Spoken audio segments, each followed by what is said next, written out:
여러분 안녕하십니까? JTB 뉴스입니다. 정읍 출렁다리 공사 비리 의혹 소식부터 전해드립니다. 브로커를 앞세워 공사를 따낸 업체가 은행 거래 내역까지 위조해서 정읍시로부터 공사비를 챙긴 것으로 드러났습니다. 하지만 실제 다리 공사에는 돈을 쓰지 않았는데 이 같은 사실을 알고도 정읍시는 별다른 조치를 취하지 않았습니다. 첫 소식 오정현 기자입니다. 준공 기한이 지났지만 출렁다리는 보이지 않습니다. 다리 공사비로 정읍시가 시공사 A 업체에 내준 돈은 모두 9억 8천만 원. 하지만 브로커를 앞세워 사업을 따내고 공사비를 챙긴 A 업체는 대금 대부분을 공사에 사용하지 않았습니다. 선급금 5억여 원 중 사용 내역을 증빙할 수 있는 건 2억여 원뿐이고 3억 원을 지급해야 할 하청업체에도 7,500만 원만 지급했습니다. 10억에 가까운 비성을 받아서 글쎄요, 저는 대금을 지급받은 적이 없고 또 사용 출처라든가 돈이 어디에 사용되는지는 알 수 없습니다. A 업체가 정읍시로부터 공정률에 따른 공사 대금, 즉 기성금을 받아낼 때 제출한 금융거래 확인서입니다. 하청업체에 3억여 원을 보낸 것으로 돼 있는데 알고 보니 위조한 가짜였습니다. A 업체는 금융거래 위조의 잘못은 인정하지만 관행에 따른 것이었다며 이해하기 힘든 해명을 내놨습니다. 문제는 이 가짜 입금표의 정체를 정읍시가 알고도 별다른 조치가 없었다는 점입니다. 그건 나중에 얘기 들어서가지고 그 부분은. 그 부분까지 우리가 감독은 책임이 있는 부분이 아니에요. 당사자들끼리 그 법적 문제지. 브로커 비리 의혹부터 공사대금 행방까지 출렁다리를 둘러싼 수상한 거래가 속속 드러나며 정읍시가 설명해야 할 것들이 점차 늘고 있습니다. JTB 뉴스 오정현입니다. 전주시 팔복동의 고형 폐기물 발전 시설을 반대하는 촛불 집회가 지난 주말에 열렸는데요. 전주시가 부랴부랴 민관 공동대응단을 구성하고 전담부서 신설 같은 대책도 내놨지만 주민들의 반응은 싸늘했습니다. 하원호 기자입니다. 전주시는 기자회견에 앞서 고개부터 숙였습니다. 불과 하루 만에 발전사업 허가에 동의해 준 것이 법적으론 문제가 없다면서도 시민들에게 심려를 끼쳤다는 겁니다. 팔복동 폐기물 소각 처리에 대하여 시민들께 심려와 걱정을 끼치게 된 점을 심히 유감스럽게 생각합니다. 전주시는 폐기물 발전소 인근 주민과 환경단체가 참여하는 공동 대응단을 구성하고 환경오염 전담부서를 신설하겠다고 밝혔습니다. 환경오염 대책 전담부서를 신설하여 환경오염 업체 지도 단속과 오염 예방에 대한 장단기 대책을 수립하는 등 전주시는 팔복동 공업지역에 대한 지구단위 계획을 통해 신규 유해업종 진입을 원천 차단하고 기존 업체도 친환경 업종으로 전환될 수 있도록 노력하기로 했습니다. 하지만 전주시의 대책이 뒷북이라는 지적이 나옵니다. 전주방송이 처음으로 폐기물 발전소 허가 동의 과정의 문제점을 지적한 게 지난해 9월입니다. 전주시는 그제서야 건축 허가를 취소하고 공사 중지 명령을 내렸지만 무기력한 대응으로 1심에서 줄줄이 패소했습니다. 지난 주말 천여 명이 참여하는 촛불 집회를 연 주민대책위는 제대로 된 사과가 먼저라며 지금은 공동대응단에 참여할 의사가 없다고 밝혔습니다. 최초에 허가를 내준 부분이 잘못됐기 때문에 그 부분을 먼저 전주 시민들께 사과를 하고 앞으로 향후에 어떻게 할 건지 요게 대책안을 주면은 그때 저희가 이제 같이 함께 하든지. 폐기물 발전소를 막기 위해 민관 공동대응단을 구성하겠다는 전주시의 계획이 시작부터 삐걱거리고 있습니다. JTB 뉴스 하원호입니다. 국회 국정감사가 각 상임위별 종합감사를 끝으로 모두 막을 내렸습니다. 국토위 국감에서는 최근 이슈가 되고 있는 세종역 신설 문제와 새만금 신공항 문제가 다시 한번 거론됐습니다. 이승환 기자입니다. 이용호 의원은 국토부 종합감사에서 2005년 호남선 분기역이 5송으로 결정된 뒤 호남 주민들이 큰 피해를 보고 있다고 주장했습니다. 직선보다 19km나 돌아가는 바람에 이용자들이 연간 440억 원의 요금을 더 내고 있다는 데이터도 제시했습니다. 이 의원은 사정이 이런 만큼 정부가 검토하고 있는 평택 5송 구간의 복복선화보다는 세종역을 신설해서 천안에서 익산까지 직선화하는 방안을 검토해야 한다고 강조했습니다. 이 세동역을 포함해서 예타 다시 해주십시오. 이게 강력히 요구합니다. 이것은 지역 감정 인물이 아니에요. 국가 100년 되기, 1000년 되기 위해서 요구하는 겁니다. 안호영 의원은 정부가 균형 발전 등의 효과가 큰 사업은 예타를 면제하기로 한 걸 언급하며 새만금 신공항이 이에 최적이라고 강조했습니다. 이를 위한 사전 절차로 신공항이 국가 균형 발전 5개년 계획에 먼저 반영될 수 있도록 현재 진행 중인 절차를 서둘러 달라고 주문했습니다. 지금 사전 타당성 조사 중에 있는 것으로 알고 있는데요. 그거를 좀 빠르게 신속하게 해서 사업 부지나 사업 규모가 어느 정도 이렇게 나와야 그 계획이 추진된 것으로 이렇게 알고 있거든요. 그걸 좀 빠르게 좀 진행시켜 주실 것을 부탁드리겠습니다. 김현미 국토부 장관도 신공항 효과에 공감한다면서 부처 차원에서 적극 나서겠다고 답변했습니다. 최종적인 결정은 국토부가 아니라 이제 기재부와 또 균형위를 중심으로 이루어지는 것이기 때문에 저희들의 의견을 적극적으로 개진하도록 그렇게 하겠습니다. 네. 국토부 국감에서는 또 새만금 태양광 개발에 대한 전북 의원들의 우려가 잇따라 제기되기도 했습니다. JTB 뉴스 이승환입니다. 한국GM의 카허카잼 사장이 국정감사장에 출석했습니다. 군산공장 활용 방안에 대해 여러 업체와 협상하고 있다고 밝혔지만 구체적인 재가동 일정이나 활용 방안에 대해서는 언급하지 않았습니다. 송창용 기자가 보도합니다. 한국GM 카허카잼 사장이 국회 국정감사장에 증인으로 출석했습니다. 민주평화당 조배수 의원은 베리앵글 GM 해외사업부문 사장이 폐쇄된 군산공장의 조속한 활용을 약속한 사실이 있다며 가시화되고 있는지 물었습니다. 베리앵글 사장이 말한 그 군산공장 활용에 대한 아이디어가 지금 현실화되고 있습니까? 카잼 사장은 여러 업체와 매각과 재활용 등에 관한 협상을 하고 있다고 말했지만 구체적인 내용을 공개할 수 없다고 답했습니다. Please understand that we are in negotiations or discussions with interested parties, so they've asked to remain confidential. We're hoping to bring it to a conclusion quickly, but these things do take time.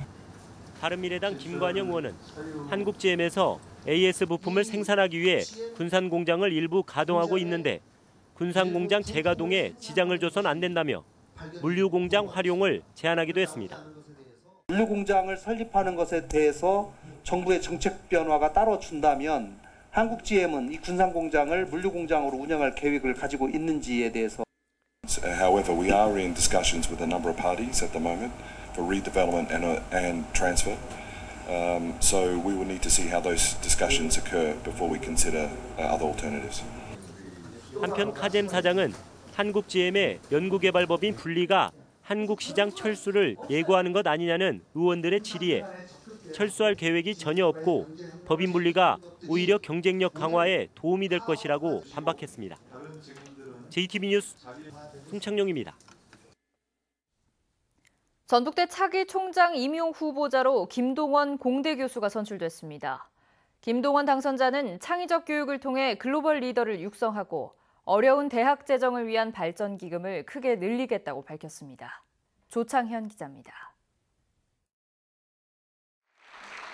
전북대학교 제18대 총장 임용 후보자에 김동원 공대 교수가 선출됐습니다. 김동원 후보는 이남호 현 총장과 치른 결선 투표에서 56.84%의 득표율로 총장 임용 후보자에 당선됐습니다. 최종 결선 투표에서 1위 득표자는 김동원 후보, 2위 득표자는 이남호 후보자로 확정되었습니다. 김동원 후보는 총장 재선에 거부감이 높은 교수표를 결집시키고 조교와 학생들의 압도적인 지지를 받아 총장에 당선됐습니다. 김동원 당선자는 광주 출신으로 서울대와 카이스트, 일본 북해도 대학에서 공부했으며 전북대 공대 학장과 산학 협력반장을 역임했습니다. 김동원 당선자는 창의적인 교육을 통한 글로벌 인재를 육성하고 분권과 자치에 의한 선진행정, 발전기금 확충으로 대학 재정 건전성을 확보하겠다고 밝혔습니다. 많은 교수님들, 많은 직원선생님들, 많은 학생들이 격려를 해주셨습니다. 우리 함께 새로운 전북대학교의 미래 100년을 바라보는 새로운 청사진을 그릴 수 있다고 용기를 주셨습니다. 이번 전북대 총장 선거에는 직선제 사상 가장 많은 7명의 후보가 출마했습니다. 현 총장의 재선 도전으로 선거 과정에서 이남호 후보와 나머지 후보 간 1대6 구도가 형성됐고 결선 투표에서 1, 2위가 역전되는 이변을 연출했습니다. 이번 선거는 처음으로 교수와 직원 외에 조교와 학생까지 투표에 참여해 대학 구성원 모두의 민의가 반영됐다는 평가를 받고 있습니다. 전북대는 총장 임용 후보자가 결정됨에 따라 다음 달 초 교육부에 임용 동의를 요청할 예정입니다. 김동원 당선자는 청와대 검증 절차를 통과해 대통령이 임명하면 12월 14일부터 공식적인 총장직을 수행하게 됩니다. 김동원 당선자는 고소고발과 네거티브 등 선거 기간 중에 발생한 구성원 간 불협화음을 어떻게 조율하고 화합해 대학 경쟁력을 만들어 나갈지가 큰 과제로 남았습니다. JTB 뉴스 조창현입니다. 제38회 전국장애인체전이 닷새간의 열전을 마치고 폐막했습니다. 전북선수단은 역대 가장 높은 종합 4위를 차지했는데요. 육상 전민재가 15년 연속 3관왕에 오르는 등 전북 선수들의 활약이 눈부셨습니다. 정원익 기자입니다. 전북 선수단이 장애인체전 사상 최고의 성적을 거뒀습니다. 15년 만에 전북에서 열린 이번 체전에서 경기와 충북, 서울에 이어 종합 4위를 차지했습니다. 지난해보다 무려 7계단이나 오르면서 도약상을 받았습니다. 육상 전민재는 15년 연속 3관왕이라는 대기록을 세웠고 육상 전은배, 윤한진, 문지경도 3관왕에 올랐습니다. 이민재는 원반과 포환 던지기에서 한국 신기록 2개를 세우며 2관왕을 차지했습니다. 그 기록을 좀 깨고 싶었고 그리고 제 목표가 여기서 굴하지 않고 국가대표 한번 해본 게 소원이었거든요. 그래서 한번 더 열심히 해봤습니다. 최근 4, 5년 동안 집중 육성해온 펜싱과 탁구, 사이클 등의 성적 향상도 크게 도움이 됐습니다. 매끄러운 운영과 장애인 전용 관람석 등 다양한 장애인 편의시설 확충은 대회를 더욱 빛냈습니다. 자원봉사자분들이라든가 경기 진행 보조위원분들이나 사명감을 갖고 너무 열심히 잘해주셔가지고 큰 사고 없이 잘 치러냈고요. 전국체전에 이어 닷새 동안 인간 승리의 장으로 펼쳐진 장애인체전이 무한한 감동과 함께 아쉬운 막을 내렸습니다. JTB 뉴스 정원익입니다. 문재인 대통령이 오늘 오전 군산에서 열린 새만금 재생에너지 비전 선포식에 참석했습니다. 문 대통령은 오늘 선포식에서 오는 2026년까지 새만금 일대에 태양광과 풍력 등을 중심으로 대규모 재생에너지 발전단지를 만들면 새만금이 세계적인 재생에너지 메카로 발전하고 내부 개발도 탄력을 받을 것이라고 말했습니다. 문 대통령이 대통령 취임 이후 전북을 찾는 것은 지난해 5월 바다의 날 행사와 6월 무주 세계 태권도 대회에 이어 이번이 세 번째입니다. 민주평화당이 새만금을 태양광의 메카로 조성하겠다는 정부의 계획에 대해 반대 입장을 거듭 밝혔습니다. 민주평화당은 군산 현장 최고위원회에서 새만금은 환황해권 경제 중심으로 추진돼야 한다며 새만금을 태양광 패널로 뒤덮는 건 당초의 개발 계획을 훼손하는 것이라고 지적하고 이 사업은 최소한으로 추진해야 한다고 주장했습니다. 민주평화당은 또 새만금 신공항을 잼버리 대회가 열리는 2023년까지 추진하고 공황 상태의 군산과 전북 경제를 위해 특단의 대책을 제시하라고 정부에 촉구했습니다. 새만금 내부용지 매립을 선도할 새만금 개발공사가 오늘 군산에서 공식 출범했습니다. 새만금 개발공사는 군산 새만금 산업단지 홍보관에 마련한 청사에서 김현미 국토교통부 장관, 송하진 도지사 등이 참석한 가운데 설립 행사를 열고 본격적인 업무에 들어갔습니다. 새만금 개발공사는 내년부터 6년간 국제협력용지 6.6제곱킬로미터를 메워 수변 도시로 만들고 재생에너지와 관광 레저 사업 등도 맡게 됩니다. 도내 주택 임대 사업자 가운데 상위 10명이 모두 1,701채를 소유한 것으로 나타났습니다. 국회 이용호 의원이 국토부에서 받은 자료를 분석한 결과 전주에 사는 40살의 임대주택 사업자가 모두 424채의 집을 소유하는 등 도내 상위 사업자 10명이 1,701채를 소유해 전국에서 6번째로 많은 수치를 보였습니다. 이용호 의원은 부동산을 돈벌이 수단으로 삼고 시장을 교란시키는 사람들이 내 집 마련의 꿈을 앗아가고 있다며 투기 세력 근절 방안을 심도 있게 모색할 것을 주문했습니다. 이달 초 저병원성 AI 바이러스가 검출된 만경강 하류에 현재 17,000여 마리의 겨울철새가 먹이 활동을 하고 있는 것으로 확인됐습니다. 또 만경강 중류의 3,300여 마리, 동진강 하류의 3,200여 마리의 철새가 활동하는 등 전북 주요 7개 강과 저수지에 28,000여 마리의 철새가 도래한 것으로 나타났습니다. 환경부 국립생물자원관은 이 같은 겨울철새 조사 결과를 발표하고 AI를 예방하기 위해 철새 도래지 방문을 자제할 것을 당부했습니다. 오늘 아침은 올가을 들어 가장 추운 날씨를 보인 가운데 낮에도 여전히 쌀쌀하겠습니다. 한낮 기온은 평년보다 6도가량 뚝 떨어져 전주와 익산 13도 등 10도에서 14도에 그치겠습니다. 서해안을 중심으로 바람도 강하게 불어 체감 온도는 더 떨어지겠습니다. 내일도 쌀쌀한 날씨가 이어지겠고 서해안에는 새벽부터 아침 사이 빗방울이 떨어지거나 눈이 날릴 것으로 보입니다. 당분간 기온이 예년보다 3에서 6도가량 낮아 춥다가 금요일부터는 차츰 평년 기온을 되찾겠습니다.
JTB 뉴스를 마칩니다. 여러분 고맙습니다.